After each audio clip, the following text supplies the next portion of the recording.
सबको जय मसीह की। एक और महत्वपूर्ण विषय के साथ मैं आप लोगों के सम्मुख आया हूँ समक्ष कि मैं कुछ बातें आप लोगों को बता सकूं। और मेरा आज का विषय है प्रार्थना, कि हमें प्रार्थना क्यों करनी चाहिए। जानते हैं, जिस दिन यीशु मसीह को पकड़वाया जाना था उस दिन यीशु मसीह चेलों के साथ गए और प्रार्थना कर रहे थे। उन्होंने अपने चेलों से कहा कि तुम यहाँ ठहरो और प्रार्थना करो। और फिर ये कह कर के अपने चेलों से यीशु मसीह आगे बढ़े और उन्होंने व्यक्तिगत पर्सनली परमेश्वर से प्रार्थना करने के लिए वो गतसमनी के बगीचे में गए। और जब वो प्रार्थना करने लगे उसके बाद वो वापस आए, तब उन्होंने अपने चेलों को सोते हुए पाया और उनसे पता है क्या कहा यीशु मसीह ने? क्या तुम एक घड़ी भी न जाग सके?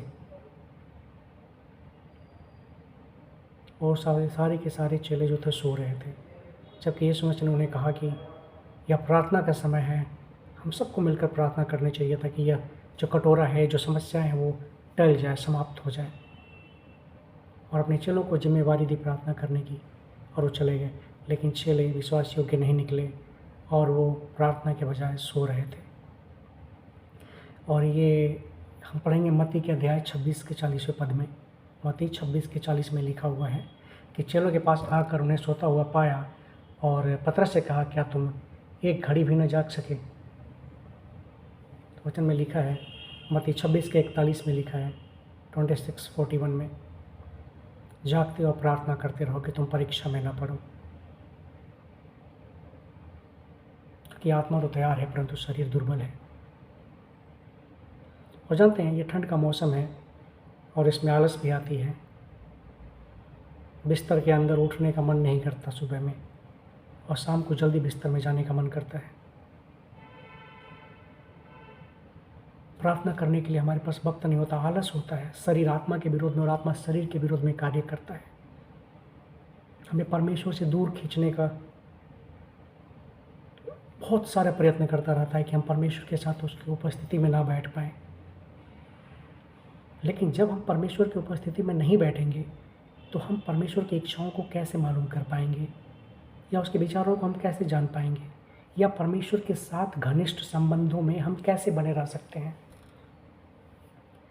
परमेश्वर को जानने के लिए, परमेश्वर की उपस्थिति में बने रहने के लिए, बंधनों को तोड़ने के लिए, परमेश्वर की इच्छा, उसकी मनसा को पूरा करने के लिए हमें परमेश्वर के साथ जुड़ना, उसके आपसी संबंधों में, उसके प्रेम में, उसके वचन में बहुत ज़रूरी है।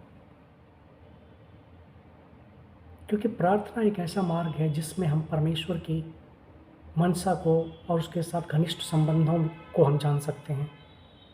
उसकी मनसा को हम व्यक्त कर सकते हैं अपने जीवन से और अपने जीवन में। प्रार्थना की देखिए, जब हम प्रार्थना करते हैं तो हम परमेश्वर से बातें करते हैं और परमेश्वर अपने प्रकाशन को हमारे जीवन में देता है पवित्र आत्मा के द्वारा। और जब हम वचन पढ़ते हैं तब परमेश्वर हमसे बातें करता है अपने भविष्यवाणी सूचक वचनों से, अपनी इच्छाओं से। जो परमेश्वर हमारे जीवन से चाहता है वो अपने वचन के माध्यम से हमें बताता है। सही समय पर सही वचन का हमारे जीवन में आना, ये हमारे प्रार्थना जो है उसको सुनिश्चित करती है। परमेश्वर की इच्छा हमारे जीवन में, परमेश्वर की मनसा हमारे जीवन में क्या है, प्रार्थना इस बात को सुनिश्चित करती है। क्योंकि यदि हमारा किसी के साथ अच्छा संबंध नहीं होगा तो हम उस व्यक्ति के बारे में जान नहीं पाएंगे। और अच्छा संबंध और उस व्यक्ति के बारे में जानने के लिए, उसके साथ अच्छे संबंध स्थापित करने के लिए हमें उस व्यक्ति के साथ समय को बिताना पड़ेगा। यदि हम समय को नहीं बिताते हैं तो हम उस व्यक्ति के व्यक्तित्व के बारे में जान नहीं पाएंगे। और वचन कहता है कि भजन संहिता 145 उसके 18वें पद में लिखा है कि जितने यहोवा को पुकारते हैं, अर्थात जितने उसको सच्चाई से पुकारते हैं, उन सबों के वह निकट रहता है।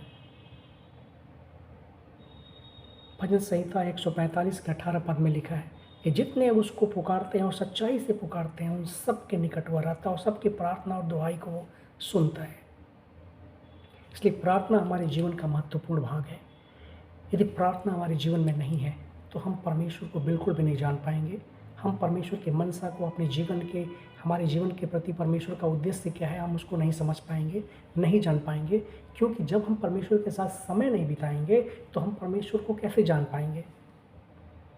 दानियल के जीवन को देखिए। दानियल यीशु परमेश्वर से दिन में 3 बार प्रार्थना किया करता था। जब वहाँ के राजा के द्वारा और वहाँ के लोगों के द्वारा सम्मति करके यह निकाला गया कि कोई भी प्रार्थना नहीं करेगा, फिर भी दानियल उस बीच में भी प्रार्थना करता था, क्योंकि वो जानता था कि यदि वो परमेश्वर से प्रार्थना नहीं करेगा तो परमेश्वर के साथ उसके संबंधों में बना नहीं रहेगा। और परमेश्वर के साथ संबंधों में बने रहने के लिए वो दिन में 3 बार प्रार्थना किया करता था, जिसका नतीजा क्या हुआ, वह बड़े से बड़ी मुसीबतों का सामना कर पाया। शेरों की मांद में वह जिंदा बच के निकला। ये घटना हम सब लोग जानते हैं। ये ऐसे ही नहीं हुआ, यह परमेश्वर के साथ समय बिताने के द्वारा हुआ है। परमेश्वर की इच्छा के अनुसार प्रार्थना जब हम करते हैं तब परमेश्वर हमारी प्रार्थनाओं को सुनता है। परमेश्वर के साथ प्रार्थना करने से हमारा रिश्ता मजबूत होता है।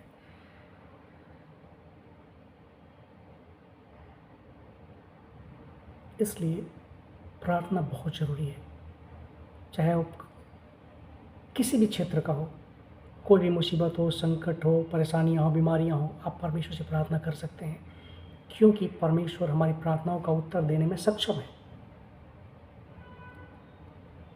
और हमें सबसे पहले अपने आत्मा के द्वारा शरीर की क्रियाओं को मारना है।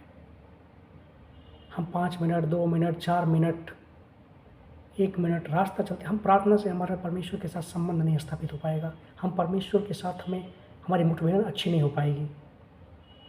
परमेश्वर को हम जान नहीं पाएंगे, परमेश्वर के मनसा को हम नहीं समझ पाएंगे। तोते की तरह रटी रटाई प्रार्थना से हमारे जीवन नहीं बदलने वाला है। हमारे जीवन में यदि बदलाव चाहिए, परिवर्तन चाहिए, तो हमें परमेश्वर के साथ मजबूत के संबंधों में जाना पड़ेगा। और वो ऐसी मजबूत संबंध जो हमें परमेश्वर की ओर निकट जाएगी, प्रार्थना है। क्योंकि बगैर प्रार्थना के, बिना प्रार्थना के हम कुछ भी नहीं कर पाएंगे, कुछ भी नहीं। और प्रार्थना पश्चाताप के साथ होनी चाहिए, क्योंकि पश्चाताप भी हृदय को, टूटे हुए मन और पिसे हुए हृदय को परमेश्वर तुच्छ नहीं जानता। और जब हम उसकी इच्छा के अनुसार प्रार्थना करते हैं तब हमने देखा है कि बाइबल के इतिहास में जितने भी परमेश्वर के दास हुए, सब ने परमेश्वर की आशीष को पाई। निनवे को हम देखते हैं, जब योना को वहाँ भेजा गया, वहाँ के लोगों में प्रचार किया कि आज से ठीक 40 दिन के बाद निनवे पलट दिया जाएगा, निनवे नाश हो जाएगा। तो वहाँ के लोगों ने क्या किया, मन फिराया, पश्चाताप किया, प्रार्थना में बैठे। और परमेश्वर क्या कहता है, और जब योना ने देखा कि 40वें दिन परमेश्वर ने उस निनवे को नाश नहीं किया, तब योना कहता है कि मैं जानता था कि तू अनुग्रहकारी, विलंब से क्रोध करने वाला और अति करुणामय परमेश्वर है, इसलिए मैं तरसीस को भागता था। तब परमेश्वर ने कहा कि यहाँ पर जो 1,20,000 से अधिक लोग रहते हैं और अपने दाएं बाएं हाथों का अपना भेद नहीं जानते, तो क्या मैं उन पर करुणा न करूँ, दया न करूँ। तो परमेश्वर कितना दयालु है, कितना अनुग्रहकारी है। वो हमारे जीवन के हर एक पापों को क्षमा करने के लिए सक्षम है। यीशु मसीह का लहू हमें सब पापों से शुद्ध करता है। इसलिए हमें प्रार्थना से कभी कतराना नहीं चाहिए, क्योंकि यदि हम प्रार्थना से भागेंगे तो हम परमेश्वर से कभी जुड़ नहीं पाएंगे। कम से कम में डेली, प्रतिदिन हमें 1 घंटा कम से कम प्रार्थना करना ही चाहिए। भले आपकी प्रार्थना 3 बार में ही क्यों ना हो, सुबह, दोपहर और शाम को मिला करके ही 3 बार में ही क्यों ना परमेश्वर से आप प्रार्थना करें, लेकिन प्रार्थना कम से कम 1 घंटा प्रार्थना होना चाहिए। प्रार्थना के समय मोबाइल आपका एरोप्लेन मोड में हो या साइलेंट मोड में हो, आप बार बार उसको देखने की कोशिश ना करें, बार बार उसको देखने की कोशिश ना करें।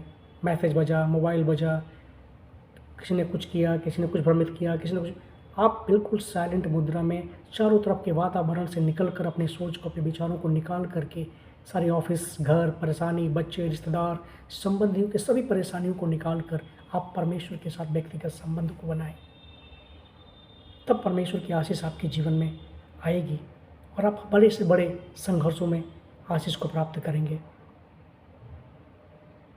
राजा यहोशापात याद है आप लोगों को यहोशापात ने क्या किया?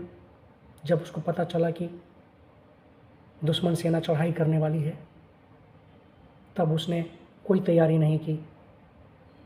कोई युद्ध कौशल और युद्ध कौशल में प्रवीण लोगों को उसने तैयार नहीं किया, हाथी घोड़े तैयार नहीं किए। सिर्फ परमेश्वर की ओर मुड़ा और वहाँ पर अपने राज्य में प्रचार कराया कि सब लोग परमेश्वर के नाम पे घुटने टेकें और सब लोग प्रार्थना करें। और लोग गीत, आराधना, स्तुति, प्रशंसा और प्रार्थना करना शुरू कर दिया। तब परमेश्वर का वचन उसके पास आया कि युद्ध के मैदान में तुम जाना, युद्ध के दिन युद्ध के मैदान में तुम जाना, लेकिन तुम्हें लड़ना ना होगा, क्योंकि मैं तुम्हारी ओर से लड़ूंगा। वह परमेश्वर है। और यहोशापात की जय हुई, वो विजय को प्राप्त कर पाया। परमेश्वर आपके हर क्षेत्र को आपके सुयोग्य बना देगा, सबल बना देगा, और अधोलोक के फाटक आपके ऊपर प्रबल नहीं होंगे। जब हम पूरी तरह से समर्पित हो जाते हैं परमेश्वर में और परमेश्वरमय हो जाते हैं, यीशुमय हो जाते हैं, तब वो अपनी आशीषों को हमारे जीवन में देता है। परमेश्वर ने सब कुछ हमें दे रखा है, हमें सिर्फ लेने नहीं आता, क्योंकि उसने हमारे नथनों में जीवन का श्वास अपने अंदर से फूंका है। वो सब कुछ हमें दे दिया है, अपने पुत्र को दे दिया, सब कुछ दे दिया। सो हमें ज़रूरत है तो उसके साथ संबंधों में बने रहने की। वचन से प्रार्थना करें, वचन के अनुसार प्रार्थना करें, एक दूसरे को क्षमा करते हुए प्रार्थना करें, एक दूसरे के लिए बोझ के साथ प्रार्थना करें। अय्यूब ने क्या किया था? अय्यूब का जीवन पता है? वो धर्मी व्यक्ति था, तभी उसका सब कुछ नाश हो गया। परीक्षा में पड़ा, उसके मित्रों ने भी उसका साथ छोड़ दिया, भला बुरा कहा। तब उसने क्या किया? प्रार्थना किया, सिर्फ प्रार्थना किया, और उसकी प्रार्थना की बदौलत उसकी परिस्थितियाँ बदली। आपकी भी परिस्थितियाँ बदलेंगी जब आप दूसरों के लिए प्रार्थना करेंगे। जो आपको सताव दे रहे हैं, जो आपके दुश्मन हैं, जो आपको परेशान करते हैं, आपको नीचा दिखाते हैं, आपके विरुद्ध में उठ खड़े होते हैं, जब आप उनके लिए प्रार्थना करेंगे, परमेश्वर आपको उठाएगा। परख कर देखो कि यहोवा कैसा भला है। प्रभु आप लोगों को आशीष दे।